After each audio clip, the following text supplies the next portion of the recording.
السلام علیکم۔ کتابوں کی دنیا میں خوش آمدید۔ بانو قدسیہ کی ناول راجہ گیت کی قسط نمبر 17 آپ کی خدمت میں پیش ہے۔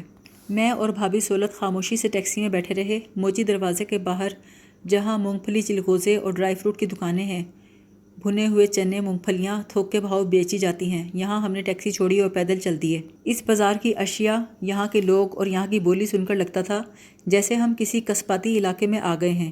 چھوٹی اینٹوں کے مکان 3 منزلہ اوپر کو نکلے تھے اور یوں لگتا تھا اوپر جا کر ان کے ماتھے آپس میں مل جائیں گے۔ اچار والوں کی دکان کے پاس سے جہاں سامنے ہی پتنگوں والوں نے بڑے بڑے پتنگ سجا رکھے تھے، ہم ایک بغلی گلی میں مڑ گئے۔ اس گلی میں روشن کا مکان تھا۔ یہ مکان ضرور غدر سے پہلے کا تعمیر ہوا ہوا ہوگا۔ اس کے چھجے، شینشین، کھڑکیاں، اندر داخل ہونے والا دروازہ سب علی بابا کے عہد کی چیزیں تھیں۔ جس کمرے میں ہمیں بٹھایا گیا وہ بیک وقت بیٹھک، آفس اور مہمان خانہ تھا۔ کونے میں ٹیبل فین موجود تھا جو ہماری آمد سے لے کر رخصتی تک بہت کوشش کے باوجود ایک بار بھی نہ چلا۔ صوفوں پر سفید چادریں بچھی تھیں اور پلنگ پر کڑھائی سے اٹا ہوا پلنگ پوش بچھا تھا۔ سب سے پہلے روشن کی ماں آئی، اس کے بعد روشن کی 2 چھوٹی بہنیں، 2 ممانیاں، پھر ایک پھپھی آ کر بیٹھ گئیں۔ اس کے بعد مرد آنے شروع ہوئے۔ آہستہ آہستہ کمرے میں کوئی ایسی جگہ نہ بچی جس پہ کوئی بیٹھا نہ ہو۔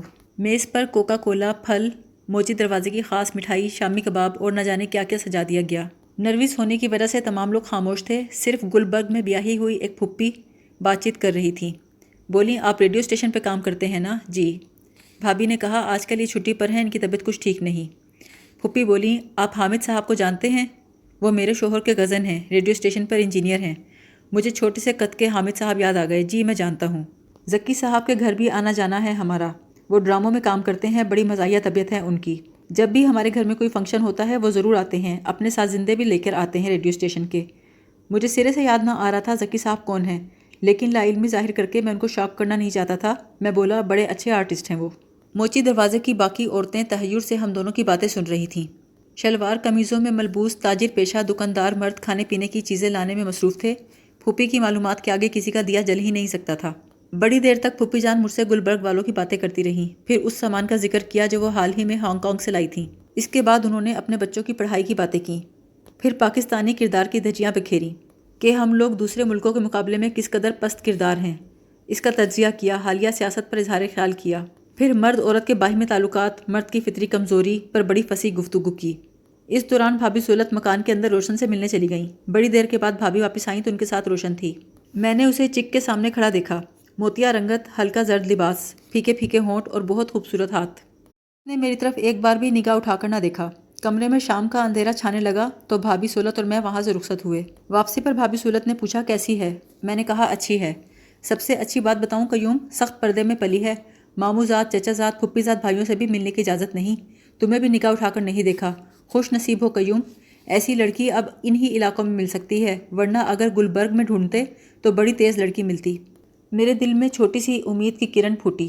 بقول امتل، ہر انسان کے اندر ایک چھوٹا سا رب چھپا ہوا ہے جو چاہتا ہے کہ زندگی میں اسے ایک سچا پجاری، ایک صادق عبادت گزار اور ایک سر ہتھیلی پہ رکھنے والا عاشق مل جائے۔ جس وقت اللہ نے حضرت آدم میں اپنی روح پھونکی، اس وقت سے یہ چھوٹا خدا اس بات کا آرزومند ہوا۔ اسی لیے آدم کی خواہش کے احترام میں حضرت حوا وجود میں آئی۔ چھوٹا سا رب بننے کی تمنا حضرت آدم کے ساتھ ہی زمین پر آئی۔ میں بھی کسی پجاری پر اپنی ذات کا مکمل بوجھ ڈال کر آزاد ہو جانا چاہتا تھا۔ انسان ساری عمر آزادی کی خواہش میں بھٹکتا رہتا ہے۔ چونکہ مشیت غالباً آزادی کی خواہاں نہیں، اس لیے اس نے روح کو پابند کرنے کے لیے جسم کی بیڑیاں پہنائیں۔ جب بھی روح مکمل طور پر آزاد ہو جانا چاہتی ہے، یہی جسم اس کی اڑانوں کو سست رفتار کر دیتا ہے۔ جب جسم پورے طور پر کھل کھیلنا چاہتا ہے، ہر جوا اتار کر اپنے لیے مکمل آزادی کی کوشش کرتا ہے، روح جسم کے اندر کبھی احساس جرم، کبھی احساس گناہ، کبھی تصور خدا کے نامعلوم جال پھیلا کر جسم کو قید کر لیتی ہے۔ شادی سے پہلے کئی دن میں بھی ایسی ہی خواہشوں میں پرویا رہا۔ ایک طرف یہ تسلی تھی کہ روشن جس وقت میرے گھر میں داخل ہوگی اس میں اتنی شکتی ہوگی کہ میرے جسم اور روح کا تمام بوجھ اپنی محبت کے جیک پر اٹھا لے گی، اور سچا پجاری پا کر آئندہ میرے تجربات میرا کچھ نہ بگاڑ سکیں گے۔ میں اپنے آپ میں نہیں، اس کے وجود میں زندہ رہوں گا۔ مجھے لگتا تھا اگر روشن ویسی نہ بھی ثابت ہو سکی تو پھر میں شادی میں محصور ہو جاؤں گا، جیسے کبھی کبھی ندی رستہ پا کر ایک گہری جھیل میں گر جاتی ہے۔ شادی سے 2-1 دن پہلے میرا دل، دماغ اور جسم بالکل سن ہو گیا۔ پورا دن میری کھوپڑی پہ ڈھولک بجتی رہی۔ نیچے کی رونق سے میرا کوئی تعلق نہ تھا، پھر بھی یہ شادی والا گھر تھا۔ میں سارا دن اکیلا نہ بیٹھ سکتا تھا۔ جس وقت میں صحرا پہن کر کار میں بیٹھا، آخری بار رسا تلوا کر آزاد ہونے کی خواہش دل میں جاگی، اور جب قبول ہے کہ مرحلے سے گزر کر چھوارے کھائے مبارک کی صدائیں سنائی دیں، اس وقت میں نے جانا میرے اندر کے چھوٹے سے رب نے گواہی دی کہ آج مجھے ایک سچا عاشق ملے گا جو میرے بوجھل وجود کا سارا بوجھ اپنے کندھوں پر ڈال لے گا۔ اس سے میرے دل میں عجیب سی خوشی بیدار ہوئی، ایک خاص قسم کی ایکسٹیسی، جیسے بہار کے دنوں میں خوشبو سے بوجھل ہوا ہوتی ہے۔ رات گئے تک میں نیچے بھابھی سولت اور بھائی مختار کے مہمانوں میں گھرا بیٹھا رہا۔ کچھ ریڈیو اسٹیشن کے ساتھی بھی موجود تھے، کچھ آرٹسٹ برادری بھی آ پہنچی تھی۔ ان لوگوں کے بے تکلف لطیفوں نے مجھ میں خوش اعتمادی پیدا کر دی، اور مجھے ان سلیم شاہی جوتیوں نے کاٹنا بند کر دیا جو میرے پیروں میں کچھ تنگ تھیں۔ آدھی رات کے قریب میں اوپر گیا۔ یہ وہی کمرہ تھا جہاں آبدہ چائے کا ٹرے اور مونگ پھلیوں کا لفافہ لے کر آیا کرتی تھی۔ آج کمرے کی صورت پھول اور ہاروں کی وجہ سے بدلی ہوئی تھی۔ جگہ نئے سوٹ کیس اور تحائف والے ڈبے پڑے تھے۔ کمرے میں باسی چنبیلی کے پھولوں کے ساتھ ساتھ دلہن کی خوشبو تھی۔ ہم دونوں اکیلے تھے اور شادی شدہ تھے۔ بڑی آرزوؤں کے ساتھ بڑے عہد و پیمان کر کے ہم دونوں کو باقی زندگی کا سفر کاٹنا تھا۔ میرا نام قیوم ہے، میں نے پلنگ پر اس کے سامنے بیٹھتے ہوئے کہا۔ میں نے سوشیالوجی میں ایم اے کیا ہے، ریڈیو اسٹیشن پہ ملازم ہوں، السر کا مریض ہوں، سالن میں مرچیں نہیں کھا سکتا، آپ کو اس طرف سے احتیاط کرنا ہوگی۔ مجھے ایم اے سوشیالوجی کی تعارفی کلاس یاد آ گئی۔ کیا انسان ساری عمر اپنا تعارفی کراتا رہتا ہے؟ روشن نے بغیر تکلف کے منہ سے گھونگھٹ اتار دیا۔ زرد سورج مکھی جیسا چہرہ میں نے پہلے کبھی نہ دیکھا تھا۔ میں نے پوچھا، میرا ارادہ ہے کہ اپنی ساری زندگی آپ کو دے دوں، بما تلخ یادوں کے۔ کیا آپ میں اتنی ہمت ہے اپنے دل پر میری یادوں کا بوجھ بھی اٹھا لیں اور مجھے ہلکا پھلکا کر دیں؟ اس نے اپنا سر گھٹنوں پہ رکھ لیا، اس کی آنکھوں سے آنسو بہنے لگے۔ میرا خیال تھا چونکہ وہ پڑھی لکھی نہیں، اس لیے غالباً وہ میری بات کی تاب نہیں لا سکی۔ میں نے جیب سے رومال نکال کر اس کے آنسو پوچھے۔ اس نے مدافعت نہ کی، چپ رہی۔ کیا آپ میری تلخیوں کو جذب کر لیں گی؟ میں اتنا کچھ سہ چکا ہوں، اگر آپ نے وعدہ نہ کیا تو میں بالکل پاگل ہو جاؤں گا۔ مینٹل ہسپتال سے مجھے صرف آپ بچا سکتی ہیں۔ پہلی بار روشن بولی، اگر آپ نے میری تلخیوں کو جذب نہ کیا تو میں تباہ ہو جاؤں گی، پوری کی پوری۔ میرے اندر کے مرد نے بیچاری عورت کو سہارا دینے کے لیے کہا، میرے ہوتے ہوئے تم تباہ نہیں ہو سکتی روشن، تمہاری تمام تلخیوں کو میں جذب کر لوں گا، جیسے بارش کو ریت جذب کرتی ہے۔ ہم دونوں خاموش ہو گئے۔ مجھے لگا جیسے میں ٹاس ہار گیا ہوں۔ میں نے سگریٹ سلگایا، بڑی دیر تک سگریٹ پیتا رہا۔ بڑی دیر کے بعد میں نے سوال کیا، پھر؟ وہ اب ہولے ہولے رو رہی تھی۔ پھر بتاؤ نا۔ بتانے والی بات نہیں ہے، میں اچھی طرح سے بتا بھی نہیں سکتی۔ ہم ریڈیو والے بہت کچھ جانتے ہیں، ہمارے لیے کچھ نیا نہیں ہوتا، تم بتاؤ تو صحیح۔ 2-3 گھنٹوں کے دم دلاسے کے بعد وہ اپنی تلخی کی طرف آئی اور بولی، مجھے بچہ ہونے والا ہے۔ یکدم مجھے یوں لگا جیسے کوئی بھاری چیز میرے ماتھے سے اندھیرے میں ٹکرائی ہو۔ میں نے بڑی مشکل سے جرأت کر کے کہا، اچھا پھر تو ایک دوسری بات ہے۔ اب وہ باقاعدہ رونے لگی اور بولی، میں نے اماں جی سے بہت کہا، ہاتھ جوڑے، خدا کی قسم بہت منتیں کیں، لیکن وہ کہتی تھیں کسی کسائی کو بیچ دوں گی لیکن اس کے ساتھ تیری شادی نہیں کروں گی۔ کون ہے وہ؟ اس بچے کا باپ۔ ہماری گلی میں پتنگوں کی دکان ہے اس کے باپ کی۔ پہلے وہ باپ کی دکان پہ بیٹھتا تھا، اب تو جدے چلا گیا ہے۔ میرے گھر والوں نے اسے ٹکنے ہی نہیں دیا۔ میرے بھائیوں نے اسے اتنا مارا، قصور تو سارا میرا تھا۔ اس نے کئی بار میری منتیں کیں، ہاتھ جوڑے، لیکن میں اسے چھوڑ ہی نہیں سکتی تھی۔ یکدم وہ چپ ہو کر میرا چہرہ دیکھنے لگی۔ آپ کو میری باتیں بری لگ رہی ہیں؟ اس نے اٹک اٹک کر سوال کیا۔ تم نے یہ شادی کیوں کی روشن؟ جب تم اس حد تک بیاہی جا چکی ہو، اس شادی کی پھر کیا ضرورت تھی؟ وہ دھیمی آواز میں بولی، مجھے تو ضرورت نہیں تھی جی، یہ میرے گھر والے اگر اسے جان سے مارنے کی دھمکی نہ دے دیتے تو میں کبھی رضامند نہ ہوتی، میرا خدا گواہ ہے۔ اتنے معصوم چہرے پر اتنے وثوق کی باتیں کچھ اوپری معلوم ہو رہی تھیں۔ میں نے کہا، اب کیا کریں روشن؟ وہ چپ ہو گئی۔ جیسے آپ کی مرضی۔ تم جدے والے کو خط لکھو، وہ تمہیں آ کر لے جائے، میں تمہیں اس کی امانت سمجھوں گا۔ ایک دم اس کے آنسو خشک ہو گئے، وہ ہکا بکا میرا چہرہ دیکھنے لگی۔ اس کی آنکھوں میں حیرانی اور خوف تھا۔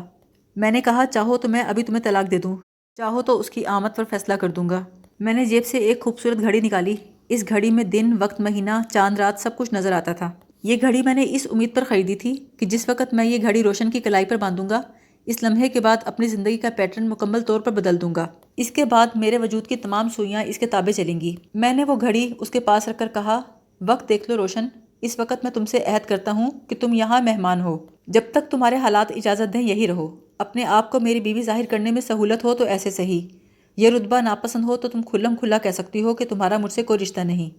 پھر میں نے گلے سے پھولوں کے ہار اتارے، اپنی اچکن اتاری، اینک صاف کی اور وہ سلیم شاہی جوتا جو صبح سے پاؤں میں دکھ رہا تھا اتار دیا۔ شکر ہے تمہارے ماں باپ ماڈرن نہیں، ورنہ تمہیں جہیز میں ڈبل بیڈ دے دیتے۔ میں نے ہنس کر کہا، آرام سے سو جاؤ، جب میں آؤں گا تو یہاں اس پلنگ پر لیٹ جاؤں گا۔ آپ کہاں جا رہے ہیں اس وقت؟ کوئی خاص جگہ نہیں، بس ایسے ہی۔ آپ بھابھی صورت کو بتانے جا رہے ہیں؟ اگر آپ نے کسی سے ذکر کیا تو میں مر جاؤں گی۔ مجھ میں عجیب سی قوت آ گئی۔ میں کسی سے ذکر نہیں کروں گا روشن، لیکن اگر جدے والا کسی وجہ سے نہ آ سکا اور بچے کی آمد ہو گئی تو تم اس بچے کو میرا بچہ ظاہر کرنا۔ وہ آئے گا، وہ ضرور آئے گا، وہ ایسا نہیں ہے جیسے اماں سمجھتی ہے۔ میں روشن کے قریب ہو گیا، آہستہ سے اپنا ہاتھ اسے کندھے پہ رکھ کر کہا، انشاءاللہ وہ ضرور آئے گا، ہم دونوں دعا کریں گے۔ یکدم روشن نے میرا ہاتھ پکڑ لیا اور بلبلا کر بولی، آپ کو بھی تو کچھ بتانا تھا مجھے، آپ بھی تو کچھ بتا رہے تھے۔ ابھی نہیں روشن، پھر بتاؤں گا کسی دن۔ جس وقت میں سیڑھیوں سے اترا سارا گھر خاموش تھا۔ آنگن میں بریانی اور قورمے کی خوشبو تھی، سب طرف ٹوٹے ہوئے پھول بکھرے تھے۔ برآمدے میں قالین پر ڈھولک کے ساتھ لڑکیاں بے سدھ سوئی ہوئی تھیں۔ میں نے سیڑھیوں کے نیچے سے اپنا موٹر سائیکل دبے پاؤں باہر نکالا اور دور تک موٹر سائیکل کو پیدل چلاتا چلا گیا۔ ایک دم اس پر سوار ہو کر میں نے ریس دی۔ رات کے پچھلے پہر موٹر سائیکل کی آواز چنگھاڑ کر دور دور تک پھیل گئی۔ مجھے کچھ دکھائی نہیں دے رہا تھا۔ میں نے چہرے پہ ہاتھ پھیرا، خدا جانے کب سے میرے آنسو بہہ رہے تھے۔ میں مال روڈ کی طرف سے جناح باغ میں داخل ہوا۔ رات کے وقت یہ حال جنات کا محل لگ رہا تھا۔ باغ میں جانے سے بہت پہلے موٹر سائیکل کا انجن بند کیا، کینٹین کے قریب اسے پارک کر کے میں بائیں جانب مڑ گیا۔ کافور کے درخت تلے عجیب قسم کی خوشبو تھی۔ سارے باغ میں جھنگروں کی آوازیں اور جگنوؤں کی ٹمٹماہٹ تھی۔ باغ سے ایک خاص قسم کا خوف پھوٹ پھوٹ کر ہر طرف پھیل رہا تھا۔ میں کافور کے درخت کے نیچے لیٹ گیا۔ ہوا میں موت کی خوشبو تھی۔ میرے معدے میں تیزاب تھا اور منہ کڑوے کھیرے کی مانند ہو رہا تھا۔ میں کچھ بھی سوچنا نہ چاہتا تھا، پھر بھی یادوں کی چوٹیاں میرے جسم پر تیر رہی تھیں۔ شادی سے چند دن پہلے مجھ میں 2 خواہشیں ابھری تھیں۔ اب مجھ پر یہ حقیقت کھل رہی تھی، انسان جب تک چاہے جانے کی، رب بننے کی آرزو رکھتا ہے، وہ کبھی آزاد نہیں ہو سکتا۔ پہلی مرتبہ مجھے مہاتما بدھ کی سمجھ آئی، وہ کیوں خواہشات کو ختم کر کے اپنی مکتی چاہتا تھا۔ خواہش کی وجہ سے انسان قیدی ہوتا ہے، کبھی حاکم نہیں ہو سکتا۔ خواہش سے آزادی کیوں کر ممکن ہے؟ کیسے؟ موت سے پہلے موت، زندگی کے ساتھ زندگی کی نفی۔ ایک ہی طریقہ ہے، انسان ہر قسم کے بت توڑ دے، ہر مسلک سے آزاد ہو جائے، کسی ملت میں شامل نہ ہو، کسی ملک کا باشندہ نہ ہو، کسی معاشرے کا فرد نہ ہو، کسی کلچر سے وابستہ نہ ہو، کسی خاندان کا فرد نہ ہو، نہ کسی کا عاشق ہو، نہ کسی کا محبوب۔ ایسی حالت میں وہ سوائے موت کے کسی اور کا مرہون منت نہیں ہوگا۔ کیا انسان پیدائش کے لمحے سے لے کر موت کی گھڑی تک صرف اسی کوشش میں رہتا ہے کہ وہ کسی طرح اس محسن کو پہچان سکے جو اسے زندگی کے ہر احسان سے نجات دلا دے؟ سیمی کی زندگی کتنی کربناک تھی، وہ کیسے تل ملاتی تھی، اور موت سے ہمکنار ہوتے ہی اس کا چہرہ کتنا شانت، کیسا آزاد ہو گیا تھا۔ مجھے ایسا لگا ایک گھنی جھاڑی سے ایک 9 گز کا آدمی نکل کے آیا ہے۔ اس کے ساتھ چھوٹے چھوٹے کئی آدمی تھے، کسی کے سر پر بال نہ تھے۔ ان سب کے ہاتھوں میں لمبی لمبی روشن مشعلیں تھیں۔ وہ دائرے کی صورت میں ایسے چل رہے تھے کہ 9 گز کا آدمی درمیان میں 8 کا نمبر بناتا آگے بڑھتا، باقی تمام بالشتیے اس کے گرد بال کی طرح گول گول چکر لگاتے چلے آتے۔ یہ منظر میں نے اس وقت بھی دیکھا تھا جب سیمی موت سے ہمکنار تھی۔ آج مجھے لگا یہ میرے خیر مقدم کے لیے آیا ہے۔ مشعلوں کی روشنی کبھی تابناک ہو جاتی، کبھی مشعلیں بجھ جاتی، کبھی وہ بالشتیے ساری مشعلیں چاٹ جاتے۔ 9 گز کے آدمی کو ان کی فکر نہ تھی، نہ آگاہی۔ وہ 8 کا ہندسہ بناتا دائرے میں آگے بڑھتا آ رہا تھا۔ اسے اپنی طرف آتا دیکھ کر میں پسینے میں شرابور ہو گیا۔ میں نے اٹھ کر بھاگنا چاہا، لیکن اس کی نظروں میں مقناطیسی کشش تھی۔ اس کا سارا تن سفید چادر میں لپٹا ہوا تھا۔ یہ چادر نہ سلی ہوئی تھی، نہ کھلی ہوئی، نہ جبے کی شکل کی تھی، نہ تہمت جیسی، بس ایک لبادہ تھا۔ وہ مجھ سے کافی فاصلے پر تھا، لیکن ہم دونوں میں عجیب طور پر بغیر بولے گفتگو جاری ہو گئی۔ تم مجھ سے موت کے متعلق پوچھنا چاہتے ہو؟ ہاں، میں جاننا چاہتا ہوں، انسان کہاں سے آیا ہے اور کہاں چلا جائے گا؟ جہاں سے آیا ہے کیا وہیں لوٹے گا؟ یہ ساری دیوانگی، اس سے چھٹکارا کیا موت سے پہلے نہیں ہو سکتا؟ کیا آزاد ہونے کے لیے اس سوئی کے ناکے سے گزرنا ضروری ہے؟ بتاؤ، کیا موت کی آرزو نے انسان کو دیوانہ بنا رکھا ہے؟ کیا نسل انسانی صرف تصور موت کے ہاتھوں پاگل ہوتی ہے؟ بتاؤ، بتاؤ، موت کیا ہے؟ یہ اسرار، یہ بھید کیا ہے؟ فنا کا ذائقہ کیا ہے؟ مر کر آدمی پہ کیا بیت جاتی ہے؟ اس نے اپنی بغیر پلکوں کے پپوٹے جھپکائے اور بغیر آواز کے گویا ہوا، سن، جب انسان مرتا ہے تو 2 آدمی مردے کے پاس آتے ہیں، غالباً ان کو منکر نکیر کہا جاتا ہے۔ ان دونوں کا مقصد مردے کو الجھانا ہوتا ہے۔ ایک آدمی جھوٹا ہوتا ہے، ایک سچا۔ جھوٹے کا مقصد یہ ہے کہ اس فریب میں رکھے کہ تم زندہ ہو، ابھی تمہاری روح واپس تمہارے جسم میں چلی جائے گی۔ سچے آدمی کو یہ مشکل ہوتی ہے، وہ کس طرح یقین دلائے کہ آپ مر چکے ہیں، اب آپ کی روح دوبارہ کبھی جسم میں نہ جا سکے گی۔ اس مرحلے میں 3 دن لگتے ہیں۔ پھر بڑی رد و قت کے بعد بالآخر سچے آدمی کی بات ماننے پر انسان مجبور ہو جاتا ہے اور سمجھ جاتا ہے کہ وہ مر گیا ہے۔ اب جھوٹا ساتھی رخصت ہو جاتا ہے اور سچا آدمی کئی سائز کے شفاف ڈبے لے کر پہنچتا ہے۔ یہ ڈبے بڑے ریفریجریٹر کے کھوکے سے لے کر دوائی کی کیپسول جتنے ہوتے ہیں۔ اب سچا آدمی مرے ہوئے آدمی کو مجبور کرتا ہے کہ وہ ان ڈبوں میں سے کوئی سا منتخب کرے۔ جس قدر بڑی روح ہوگی اتنا ہی بڑا ڈبہ تلاش کرنا پڑتا ہے۔ کئی بار مرنے والا ہوتا چھوٹا ہے لیکن بڑے کھوکے میں جا بیٹھتا ہے اور سچے آدمی کو منتوں سے اسے منانا پڑتا ہے کہ وہ یہ کھوکا چھوڑ دے۔ درست ڈبے کے انتخاب میں 40 دن لگ جاتے ہیں۔ ایک بار جب روح ڈبے میں بند ہو جاتی ہے تو سچا آدمی جلدی سے ڈبہ لے کر رخصت ہو جاتا ہے، دریائے نیستاں پر جا کر پھینک دیتا ہے۔ تمام ڈبے اپنے اپنے بوٹ سے دریا کی تہہ میں اترنے لگتے ہیں اور ڈبوں میں بند روحیں باہر نکلنے کے لیے جدوجہد کرتی ہیں۔ یہ ڈبے عجیب طرح سے بند ہوتے ہیں، نہ کوئی بٹن نہ کوئی کنڈا، صرف ایک جگہ مناسب بوجھ پڑ جائے تو خود بخود ڈبہ کھل جاتا ہے۔ کچھ لوگ کئی سال کئی صدیوں تک یہ ڈبہ نہیں کھول سکتے۔ کچھ لوگ پہلے ہی غوطے میں ایسے اطمینان سے بوجھ ڈالتے ہیں کہ کھٹاک سے ڈبے کا منہ کھل جاتا ہے اور روح تیر کر باہر نکلتی ہے۔ ان کے لیے نئی زندگی ہوتی ہے۔ کچھ ایسے بد نصیب بھی ہوں گے جو باہر نہیں نکل سکتے۔ ان لوگوں کا کیا ہوتا ہے؟ ایسے بد نصیب نیچے سطح پر جا پہنچتے ہیں۔ یہ روحوں کا قبرستان ہے۔ یہ روحیں قیامت تک وہی رہیں گی، وہیں بند سیپیوں کی طرح منتظر رہیں گی، کوشش کرتی رہیں گی لیکن باہر نہ نکل سکیں گی۔ میں کافور کے درخت کے نیچے سے اٹھا اور بھاگنے لگا، گول دائروں میں، کبھی گراؤنڈ کے اندر، کبھی سڑکوں پر، کبھی درختوں کے گرد۔ جب میری آنکھ کھلی تو میں اسپتال میں تھا۔ کچھ دیر تک میں اپنے ارد گرد کا صحیح جائزہ نہ لے سکا۔ ماحول نیا تھا۔ میرے بازو میں گلوکوز کی ڈرپ لگی تھی، سامنے کرسی پر روشن بیٹھی تھی۔ بھابھی سولت میرے پائیتی بیٹھی تھیں اور منہ میں کچھ پڑھ رہی تھیں۔ اب کیسی طبیعت ہے؟ روشن نے سوال کرتے ہی نظریں جھکا لیں۔ باتیں نہ کرو، بھابھی سولت نے خفگی سے کہا۔ پتہ نہیں ڈاکٹر نے منع کیا ہے، اسے مکمل آرام کی ضرورت ہے۔ چاچا جی، آپ باغ جناح کیوں گئے تھے؟ میرے بھتیجے نے پوچھا۔ آپ چڑیا گھر گئے تھے نا، زیبرا دیکھنے؟ چپ کرو، باہر جاؤ، بھائی مختار نے بچوں کو جھڑکا۔ آپ بے ہوش کیوں ہو گئے تھے چاچا جی باغ جناح میں؟ میں نے آنکھیں بند کر لیں۔ دن کی روشنی، اسپتال کا کمرہ، ڈرپ، کمبل، روشن کا چہرہ، سب میرے لیے بے حقیقت تھا۔ میں ابھی تک نوگزے کے ساتھ تھا۔ میرے نتنوں میں کافور کی خوشبو آ رہی تھی۔ ڈاکٹر کے آنے تک میں دم سادے آنکھیں بند کیے لیٹا رہا۔ وہ کہاں ہے وہ؟ میں نے ڈاکٹر صاحب سے پوچھا۔ بلڈ پریشر کا آلہ میرے بازو پر فٹ کرتے ہوئے ڈاکٹر نے تعجب سے میری جانب دیکھا اور بولا، وہ کون حضرت؟ یہاں تو ہم سب ہیں آپ کی خدمت کے لیے۔ میں نے کہا، وہ 9 گز کا آدمی جو مشل لے کر چلتا تھا، جس نے مجھ سے باتیں کی تھیں۔ ڈاکٹر بناوٹی بے تکلفی اور خوش دلی سے بولا، حضور آپ تو 5 دن سے بے ہوش پڑے ہوئے ہیں، خدا کا شکر ادا کریں جان بچ گئی، ورنہ بہت کچھ ہو سکتا تھا۔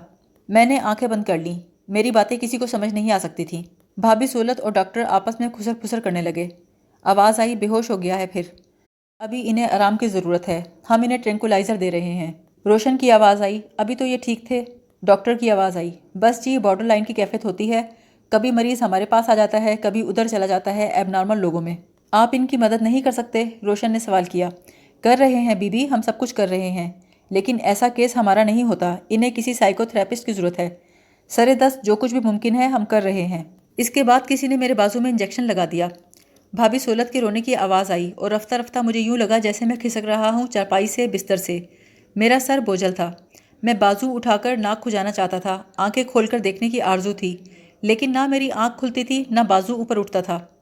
یہ ٹھیک تو ہو جائیں گے، یہ روشن کی آواز تھی، اور اسی آواز کے ساتھ میں دوبارہ نیند کی آغوش میں چلا گیا۔